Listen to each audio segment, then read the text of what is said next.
I see many artists make the mistake of submitting for only one of the categories when they have eligibility for both, and that's a big miss. Hey, yo, welcome to the Rap Career Growth Podcast. We're here to help rappers, artists, producers, their teams, the rap community at large, grow businesses around music. Join us as we share insights, tips, and interviews with industry experts to help you succeed in the rap community. I'm Kyle Kraft. And I'm Imperative. Let's get started and make some moves together. Welcome to the Rap Career Growth Podcast.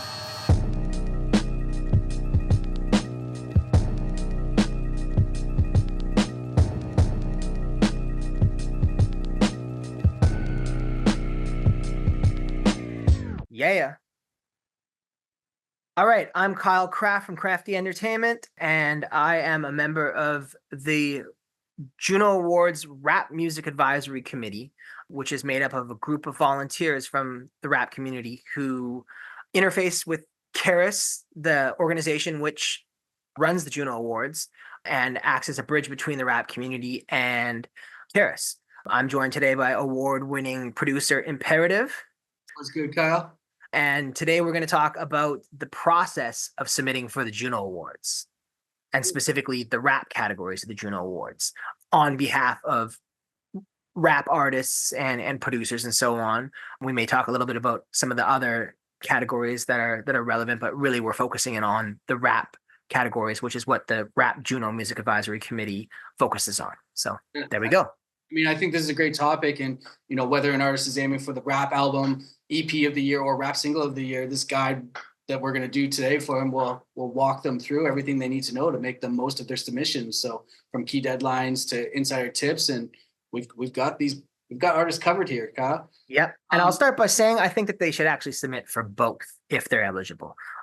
I see many artists make the mistake of submitting for only one of the categories when they have eligibility for both, and that's a big miss. I understand that there is a cost associated with submitting that may be cost prohibitive for some artists. I think some people are just missing, like straight up, I've seen like substantial teams of even major label artists who have eligibility, but who only get a submission in one category because whoever was doing the submitting overlooked the fact they were eligible for both.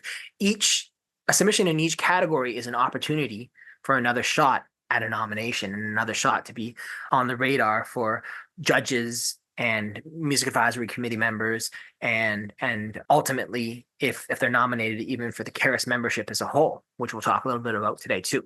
So definitely my point is I encourage submitting for both categories if eligible, because you might have a better chance in one than you think. For sure. Definitely apply for both. Miss 100% of the shots you don't take. That's right. Now let's get into understanding the submission timeline here. What is the submission window for submitting for JUNOs? Okay, so I'm not going to get into specifics for this year because they change from year to year, and it would be great for this to be a standing piece that could be used in future years. Typically, submissions open in September and close at the end of October or at the very beginning of November. So that's the timeline in which you can submit for the next JUNO Awards. The release eligibility period of when a release can have come out to be eligible is normally September 1st of the previous year, right up until the end of the submission deadline, the end of the submission window for the current year. So September 1st of last year to the day of the deadline of the final deadline for this year. They do this. They normally offer a bit of an early bird deadline. Can't guarantee that's going to be every single year, but talk about that. Yeah, definitely. So the early bird deadline is typically within a couple weeks of the submission window opening, and it allows for a substantial saving on the cost of submitting. Typically, after the early bird deadline, the price almost doubles per submission. So getting a submission in early is a real solid look to minimizing the expense. Perfect. Now, how can artists submit the music? Where can they submit? So JUNOawards.ca is the overall website for the JUNO Awards, but they in past have used junosubmissions.ca as well for the actual submissions. And I expect that's something that's going to continue too. If junosubmissions.ca does not work for you, go to junoawards.ca. I mean, Google's always there. Juno Submissions 2024, Juno Submissions 2025, whatever year you're in, search it will come up. Yep. What should artists be ready to provide when they're doing their submission? The music, MP3 format, as far as the rap categories are concerned. Some of the other categories have a little bit more higher bitrate requirements, requiring WAV files for the producer or engineering categories specifically. The rap categories, MP3s are fine. A bio of no more than 200 words is required. A photo of the artist, cover artwork in JPEG format or something similar. Credits for the songs being submitted. If you have a PDF of the actual booklet, if you made a CD with a booklet, an album with a booklet, whatever the artwork for that would be a look. But at the very least, credits in a Word doc or a PDF. Contact info for any team members like publicist, manager, and agent, if you have those. Contact information for yourself, obviously, so they can get in touch if they want to coordinate things with you, if you're looking like you're going to be a nominee, or if they have any questions about your submission, that kind of thing. You also have to provide some demographic information, but that's not necessary. You can select prefer not to answer. And yeah, that's basically the list of it. So what it comes down to is having your music in MP3 format, having that photo, having that bio, that kind of thing. It's basic stuff that every artist should have. I got a quick question on the photo and as an artist who has submitted in the past and will likely continue submitting in the future. When you say photo, Kyle, what type of photo should they provide? Should this be like a cool photo? Should this be a bio headshot? What do you suggest there? I think that's largely at the discretion of the artist. I think in the case of an artist who has been nominated for won an award, it could be a look to include a photo from the event that you attended or you winning. That that's social proof that helps sway jurors. I think typically it's just going to be like whatever photo is like your favorite publicity photo of the moment, though. Now, this next part of this submission process, I think, is a little bit more in depth. So, but the adjudication process, Kyle, let's talk about the nominee determination. I know this is kind of a little bit more complex here, but I know you're well educated in this. Yeah. So at present, the process is kind of split for picking the nominees is split between votes from anonymous judges and also streaming and sales consumption representing 50%. The votes from the judges represents 50% of the determination, and consumption represents 50%. There was a time in the past where the votes were 100% of the submissions, but Karis stepped to the Rap Music Advisory Committee and said, hey, we feel that, it's important to have consumption be something of a metric. Judges are picked by Karis from a larger pool of potential judges that are suggested by the Rap Music Advisory Committee, who don't even know who the judges are in any specific year. It's a bulletproof process that, the only people who know the names of the judges would be risking full-time jobs to be sharing that information. So that's just not something that you can side door in and try and throw some money to somebody to change a vote or whatever. That's not happening. The scoring of the judge votes and the consumption metric is calculated by very well respected accounting firm PricewaterhouseCoopers. The consumption metrics are reviewed based on Luminate Music Connect, formerly known as Nielsen SoundScan. So these are industry standard consumption measurement services. Recap there, the votes come in by 10 anonymous genre-specific judges, and those are recommended by the Rap Music Advisory Committee, correct? Correct. And the consumption of the submissions is measured by the Luminate Music Connect. Yep. You also mentioned... And then to be clear, that's consumption in Canada. That's not worldwide consumption. So for artists that are popping on a worldwide basis or have a big American following or whatever it may be, it's the numbers in Canada that matter. And then the scoring, the entire process is overseen by PricewaterhouseCoopers. Yeah, they're the ones who tabulate the votes and also, balance out the weighting between the categories and help Karis determine who the nominee should be. To be an independent third party with, auditing experience, extensive auditing experience to ensure a dependable and trustworthy process. Fairness and confidentiality. Yes. And then the final voting, once nominees are announced early in the year, the Karis members vote on the winners, correct? Correct. So for the rap category, and to be clear, this is the adjudication process for the rap categories, for the two rap categories. Different categories have different processes, both for determining the nominees and the winners. In the case of the rap categories, after the nominees are picked, as we just discussed, the winner is determined by an open vote of Karis members. So not only do people who are Karis members get a discount on submissions, but they have a say in who becomes the winners of the rap categories, as well as a bunch of other categories. People that aren't knowledgeable in any specific genre can choose to abstain from voting in that category. So you don't need to worry about like, people that are Karis members who are country music background have no business in voting for the rap category. They can abstain if they don't know rap. So that was something that we were very insistent on, being that's a relatively new development, that when Karis stepped to us and said, hey, we want to have the Karis member vote determine the winner, we had serious concerns about the music community at large not being knowledgeable enough about rap, and forcing them to vote on rap didn't make sense. And so that ability to abstain from voting is a new development for the Karis membership. Other genre categories have nominees that are also selected by Karis membership. That is not the case with the rap categories. And then just in case for anyone that's listening and isn't in the know, Karis is CARAS, which is the Canadian Academy of Recording Arts and Sciences, just in case you weren't familiar with that acronym. Kyle, let's talk about the role of the Rap Music Advisory Committee, MAC, in this process. Yeah, so prior to the judges getting the list of submissions, the submissions are first reviewed by Karis staff to just confirm eligibility. And that's sometimes people make submissions that were released outside the eligibility period, like before or whatever.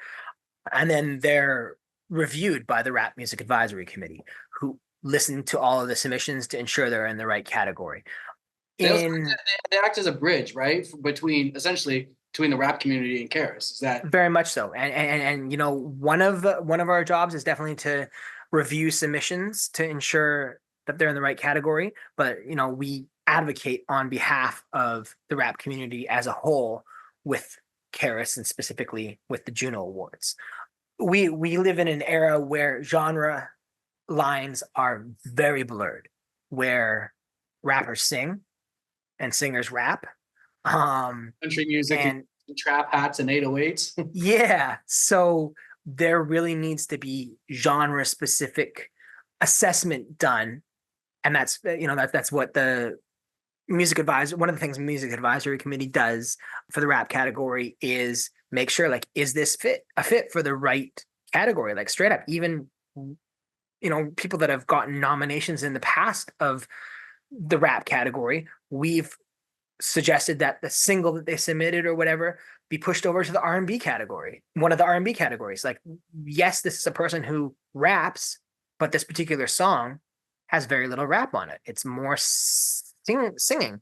And, in this melodic rap, and we kind of have an internal thing that we say in the Music Advisory Committee, rap into 2024. Right. Like melodic rap.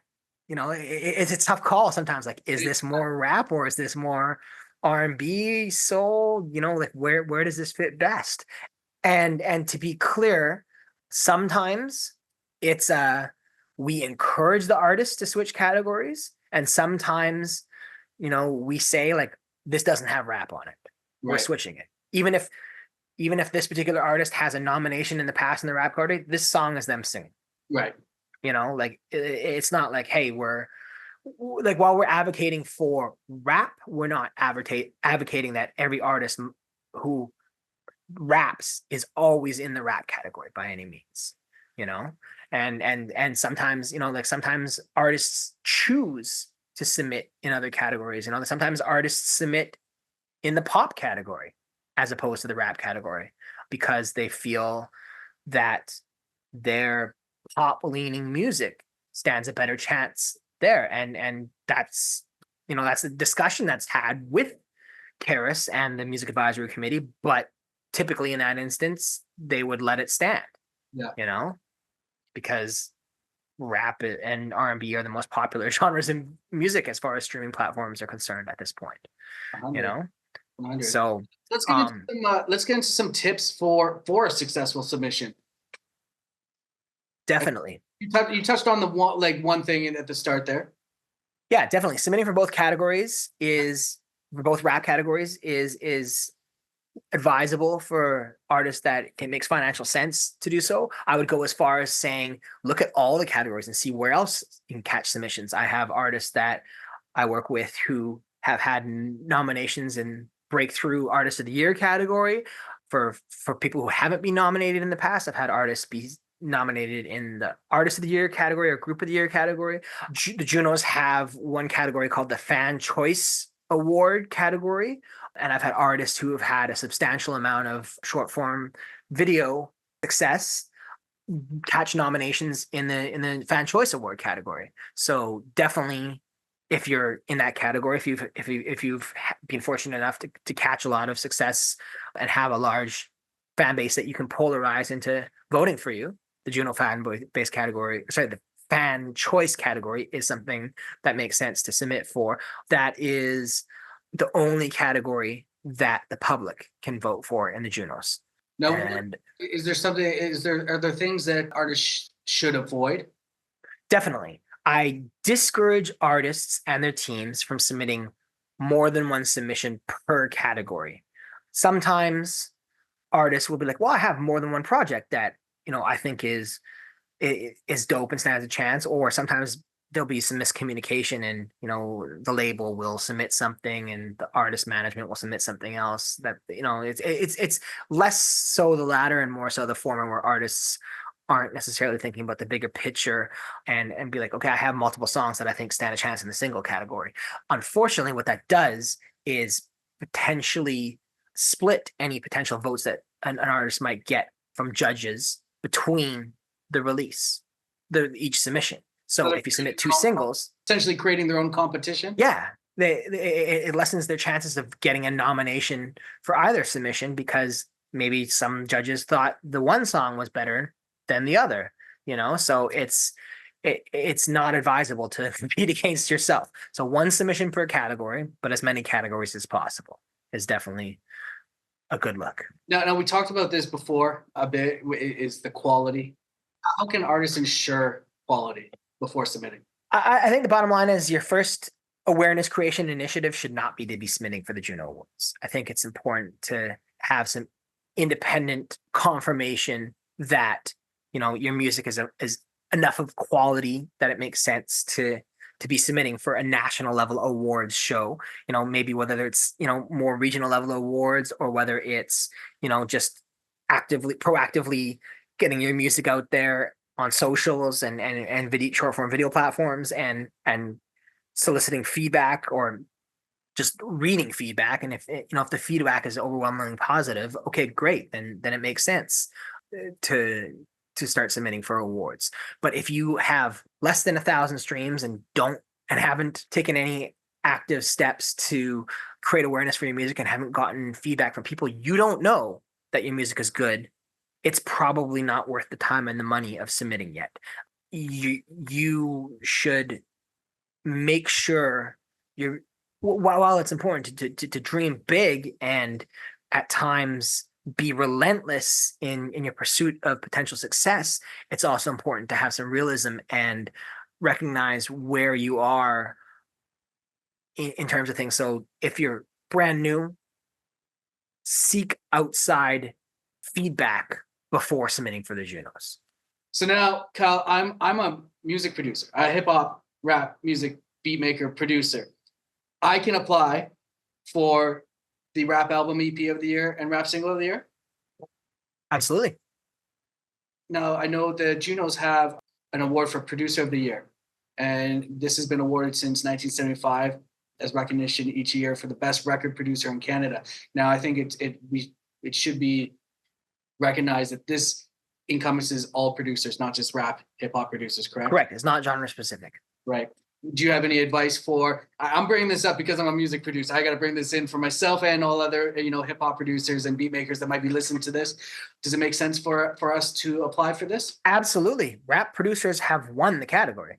Wonder Girl was nominated for sure, and I think she might have won. I don't know. To be honest, I'm not as on top of the circumstances of the other categories besides the rap categories of the Junos. Like, to be frank, like, it's a little overwhelming. There's I think 43, 44 categories, and they all have their own nuances and own history, and just having a handle on how things work with the rap category for as a volunteer who spends hours and hours of volunteer time per year, it's a lot. So I can't speak to the nomination history extensively, but I can definitely say it's worthwhile. There's definitely been some hip hop producer nominees in the production category of late, and don't sleep on the instrumental album category either for those of you putting out instrumental releases. Instrumental releases are not eligible in the rap category. There must be rap on them. Okay, that's good to know. Like I said, I wouldn't be doing my job or my fellow producers makers if I didn't. Absolutely. Good, and I gotta know for myself too, right? I gotta know for myself. And I have in the past myself applied for rap album EP, and I have applied myself for the rap single. So anyone that's out there listening that's a hip hop producer, beat maker as well, there are opportunities there. On that note, let me jump in real quick and say, producers, if you work with an artist who isn't as on top of handling their business with things like submissions, take it upon yourself to submit on behalf of the project that you worked on, because you still end up getting to call yourself award nominated producer. That can help you create more opportunities, open more doors for you as a producer. That can, maybe raise your fees for upfront fees that you charge for things.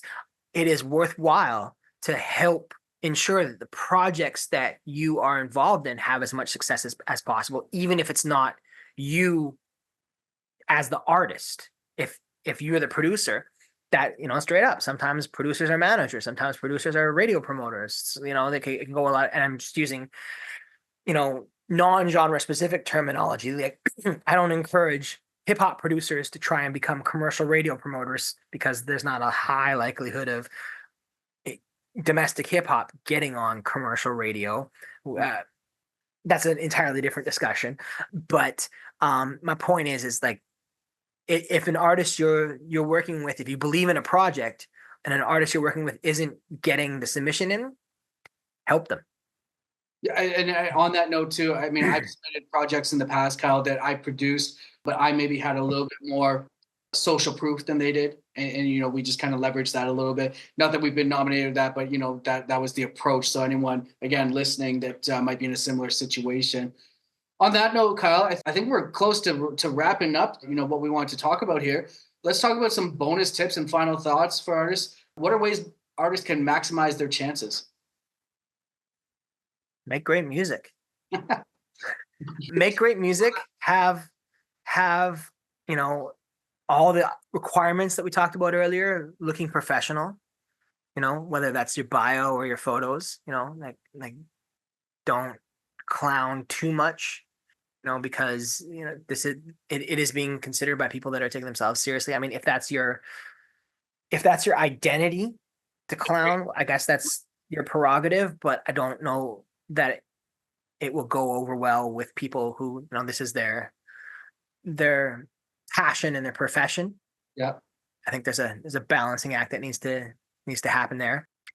Yeah, make great music, build accolades, build accomplishments. You're going to have more likelihood of being taken seriously by jurors if you have other accomplishments, if again, submitting for the Junos is your first indication of success, if you've gotten playlist placements, if you've gotten, regional award nods, if you've gotten, strong engagement on socials or short form video platforms, those kinds of things, touring history, et cetera, accomplishments in your career being highlighted in your bio are an important means of, helping you stand out, just like award nominations are in general. I think you might have touched on this, and correct me if I'm wrong. Submitting in non-rap categories where it makes sense can also increase visibility, where it makes sense. I think it's a balancing act, and that's it really depends on the circumstances. Somebody that has no streaming engagement and no social engagement is not going to stand a very good chance of being being selected in the fan choice category. So like have some realism, Yeah.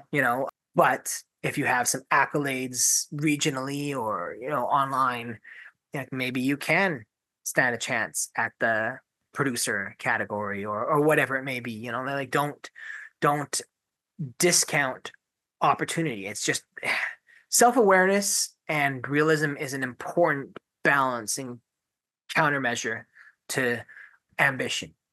Right. Ambition and I'd almost say blind ambition at times, which is necessary to really push forward. Like it's a balancing act. For sure. I think we covered everything there, Kyle. If anyone has any questions, you can find me, Imperative, IMPERETIV. That's imperative.com or on social media. But more so, if you have questions, the true person with the most knowledge is Kyle here. So Kyle, let them know how they can reach out to you. Okay, first of all, I want to say for those of you on Facebook, Rap Career Growth Facebook group is a key place to ask questions about this sort of thing. My website is craftyentertainment.com. You can email me there, but yeah, you can also hit me up in that Facebook group. I'm in there as often as I can be, typically at least once a week answering questions. Both Imperative and I are trying to help the rap community handle their business better and create more opportunities for the rap community to grow on the business side of things. There, Imperative's pushing hard on making posts in there, and I jump in when I can. And those are the best avenues. JUNOAwards.ca, is the place for all things Juno related. And you can hit us up via the previously mentioned channels if you have specific questions. Word. Well, to conclude this conversation, I just want to say, submitting for the Juno Awards can be a pivotal moment in an artist's music career. So by understanding the process and making informed decisions, you can maximize your chances of success. So best of luck with your submissions, and don't hesitate to reach out if you need further support. I'm Imperative. Much love. Kyle Kraft. Peace out.